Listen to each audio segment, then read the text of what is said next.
Welcome everyone to Everyday Passions. This is a show where my guests share one of their passions and how they've used that passion to influence or impact the lives of others. Today, I have the pleasure of introducing to you, if you don't already know him, he is Adeel Aalim.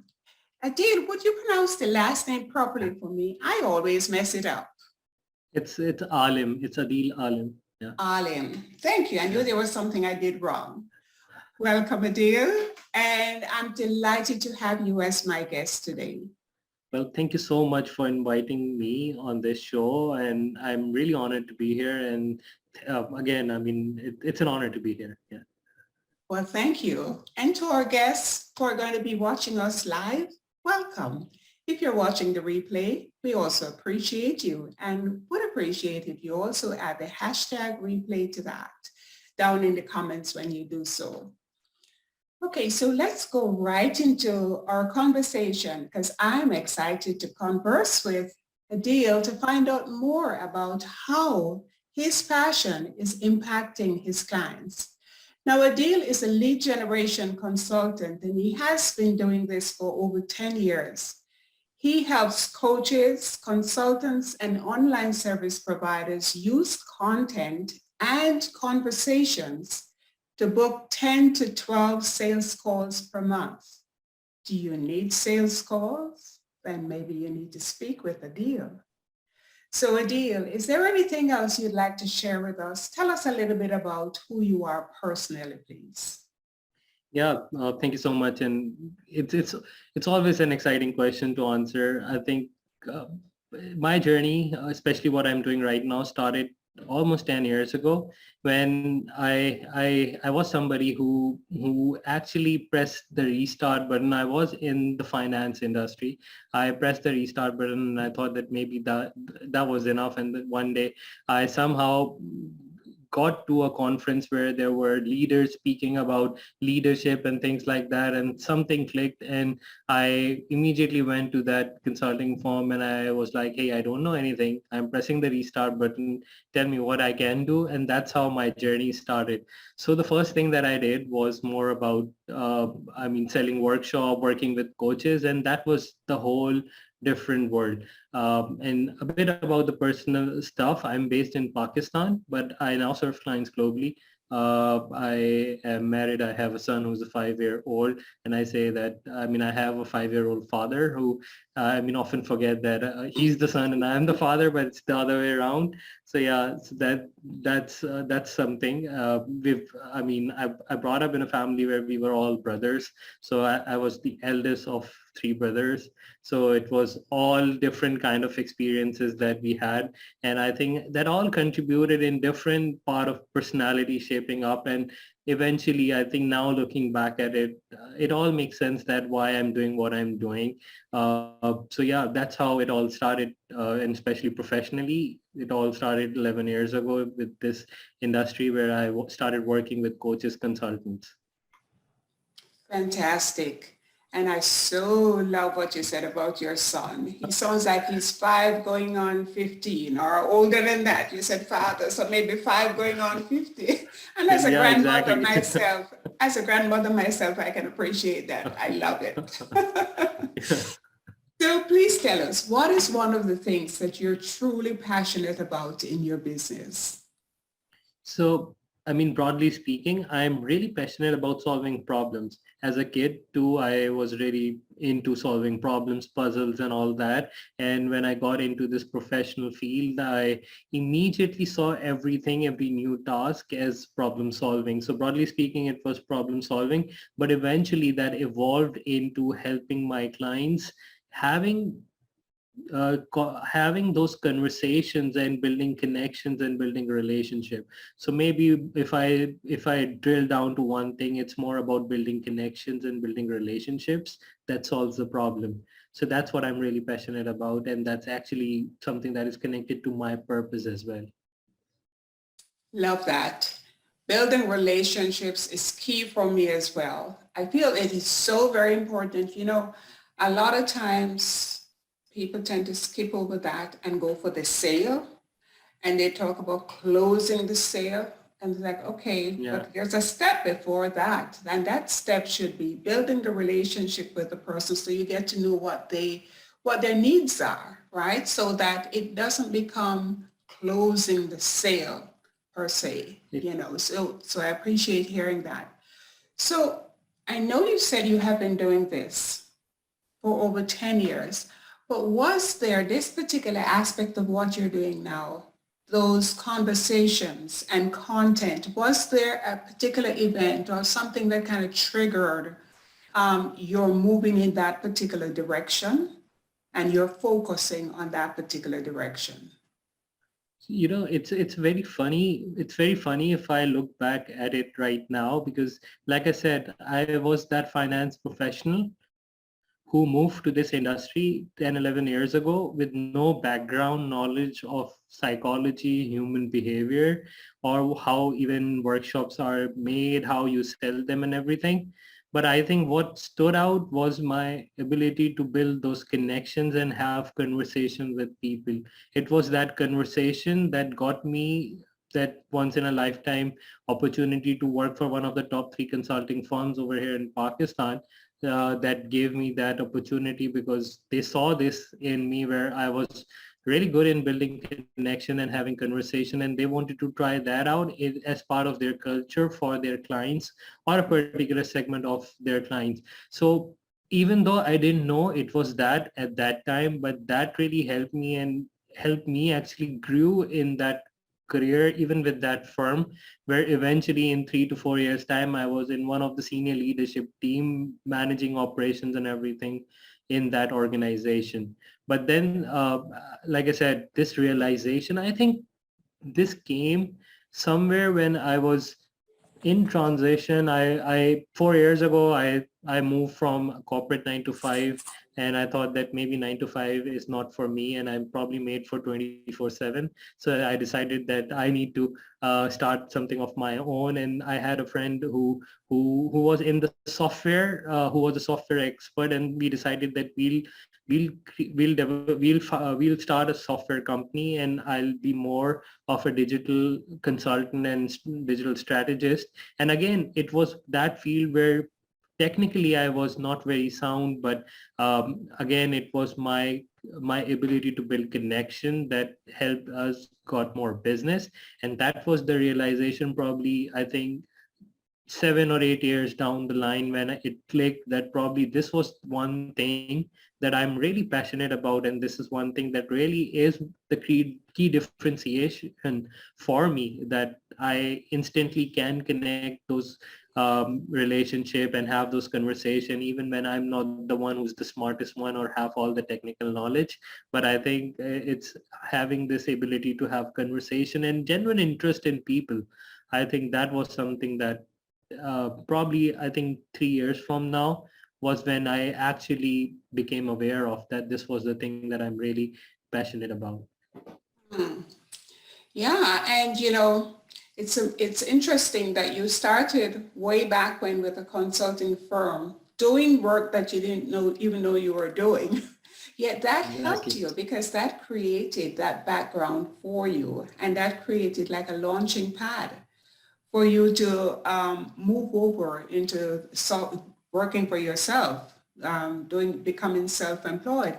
And, you know, even though you kind of speak a little as if you didn't have the brains, you were the part of the partnership that built those strong relationships. So that was good because your partner obviously was the one who was versed with software.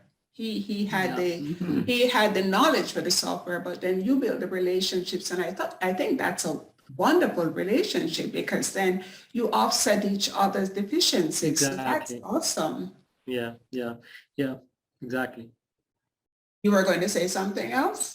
Yeah, I was like, yeah, I mean, by that I meant the technical side of it. Most of the time when I see, even now when I get to work with clients, I see that people focus too much on the technical expertise or the technical information that they have, and they think that probably the client or the ideal client that they are looking for or the audience they want to build, they focus a lot on expressing that technical knowledge that they have, maybe they think to impress others or to position themselves as an expert, whereas it was a complete opposite case for me where I did not have that technical expertise, but because I was interested in those people who I was interacting with and understanding what they're going through and their pain, probably that helped me connected more with them and helped me understand their problem in a way that at times even my partner at the time in that business used to say that how did you know that this was the issue when you don't even have the technical understanding? Because I was coming from the knowledge of that pain that the client has, and as a user, if I put myself in that shoe, I mean, I always say two of my three values are compassion and empathy. And I always say that, without this, at least in these times, no business can survive. So whenever I am having an interaction, I'm always in that mindset of putting myself in the shoes of that person that I'm interacting with. And that's how I start a conversation. And I think that created the difference, even when I did not have the technical knowledge. That is fantastic. And it's interesting, as I read different articles these days, it's empathy and kindness. You talk about compassion, which is along the same line. Those two qualities are coming up more in the forefront. Empathy, even large organizations are encouraged to start from the top, going down and showing empathy because people want to feel connected. And knowing that you're putting yourself in their shoes, you're walking in their shoes, help them to appreciate you because then they feel you truly care and you understand. So that is a sterling quality. That is awesome. So with all you've shared, Adeel, how would you say that all of these things together have impacted the lives of your clients? So, I mean, I probably don't have or cannot comment on the number because I've had different journey where when I was working with the consulting company, they had this wing or this sister concern where they used to work with youth, and every year they have had these conferences where 300 youth from all over Pakistan used to come there, and it was a residential conference. They stay there for 6 days and we take them through experience. So I've had multiple experiences in that as a facilitator, as a counselor, and even as a volunteer in that. So in each interaction, I think if not I would say tens of thousands, but I have interacted with thousands of people in different capacities. But really, it's not about the number for me. It's about, for me, whenever I'm interacting with someone, like I said, I think I shared that for me, empathy is more about being in someone's shoes, and how I define compassion is knowing what you should do next when you are in somebody's shoes. For me, that's compassion. So I think I always see that how I can impact and help somebody doing that, even in business. So probably, I think since last year, I started this business last year after the pandemic. That gave me a welcome break and allowed me to network globally. And I saw this need where there were experts who were really great at what they were doing, but they were struggling to get clients and have those audience built and have conversation going on. So if you want me to give you a number, probably I've had interaction with hundreds or 200 of consultants and coaches so far. Some I got to work with, some I just had shared however I can help them with. But yes, that's the interactions I've had in last year. Well, that's your answer. The numbers are not important, but it's the impact that you have had on them so that they get the results that they want. Because I know that's your focus. And I love what you say. You define compassion as knowing what you should do next, right? Yeah. But and that comes, while you have shown empathy, because empathy is being in someone else's shoes, and you apply that compassion when you are in somebody else's shoes, and your compassion will tell you what you will do next while being in somebody else's shoes. So that will give you a way forward as well when you are showing empathy. So that's how I combine empathy and compassion. Right. And you have seen the results because your business has grown, right? Exactly. And Yeah. your business has grown from, yes, you do have the knowledge, but from my personal observation, uh, it's, you draw people to you because you're interested, you show you're interested in them. And those relationships form the foundation of the business that you have today. Because people, those relationships help people to know, like, and trust you. And those Yeah. are important qualities because especially right now, trust is at an all-time low. So when you are able to get people to trust you because you show interest in them, you show empathy, you show compassion, you show you really care, that is regardless of the numbers, that is superb. That is amazing because not everybody is doing it. I think I was lucky, like I said, I mean, when I made this transition to this training and consulting industry, I got to work with some of the leading coaches and consultants of Pakistan here, and some were really amazing. I mean, they were not just talking the talk, but they were really walking the talk as well. And I still remember the first lesson that I got from one of my most amazing mentor and somebody who I really looked up to. She told me two things. She said, never try to be a guru or savior of somebody, but just try and make sure you are giving your best and you have other person concerned in your mind and you are giving them value. So that was all. I mean, that she told me that if you keep doing that, you'll find a way. You don't need to worry about your income. You don't need to worry about getting clients. Just make sure that you are not trying to be anybody's guru and trying to get a label on you, because that limits you in any ways, whatever the label is. And at the same time, just focus on giving value. The more value you give, it will come back to you and it will multiply. And I've seen that. So I think sticking to that advice, something that I got on day one, and still Mhm. remembering that and applying on that, I think helped me. Fantastic. And now you have shared that value with our listeners. So Yeah, it's not the guru, the expert status that people yeah, clamor for. It's just being yourself and letting exactly. being your authentic self and showing up in a real authentic ways that people can relate to. They don't need to see you up here as being this Mm, guru, this authority person. They want to see you as a real human because people can connect with us when they see that we're real. yeah, We don't have this facade that we pretend to be who we're not, because unfortunately when that facade is removed or it's revealed, then it just creates mistrust.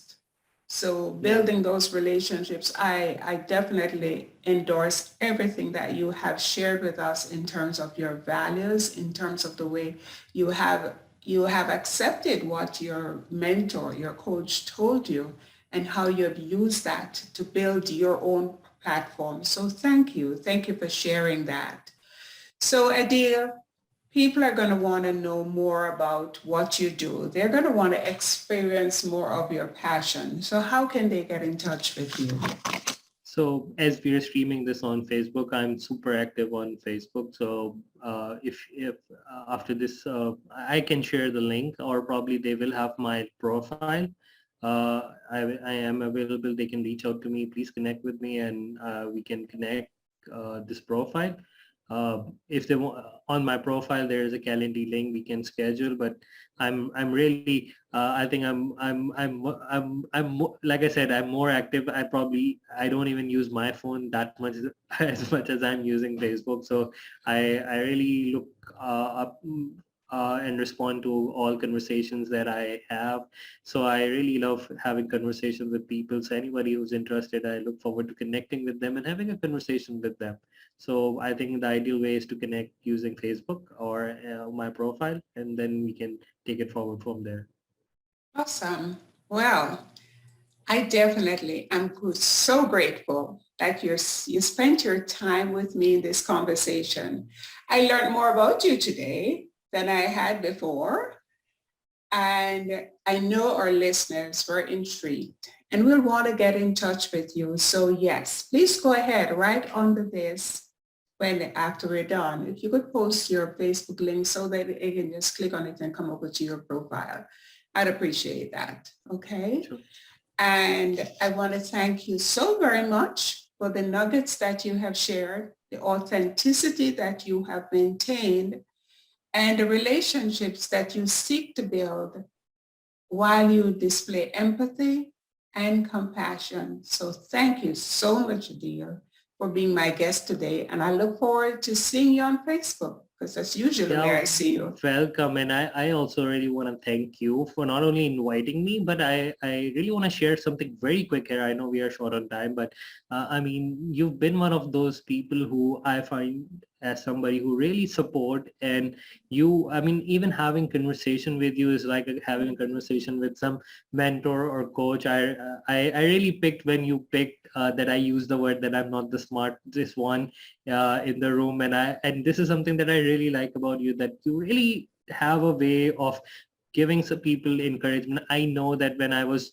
transitioning globally, I had thoughts about whether I should go on video and do these things live, and you are one of those people who really motivated me and told me about I mean, why I'm letting these limiting beliefs stop me. I will attract those who resonates with me the way I am, and I think those were one of those advice that I kept, and it has helped me amazingly well. So I want to thank you for that as well. Oh, you're very welcome. And thank you for mentioning that as well, dear. I appreciate you. All right, so now we're going to say thanks again to our listeners and our viewers who are watching, whether you're watching on YouTube or Facebook or on my page or on Adeel's profile. We thank you, and look forward to seeing you again soon. Bye.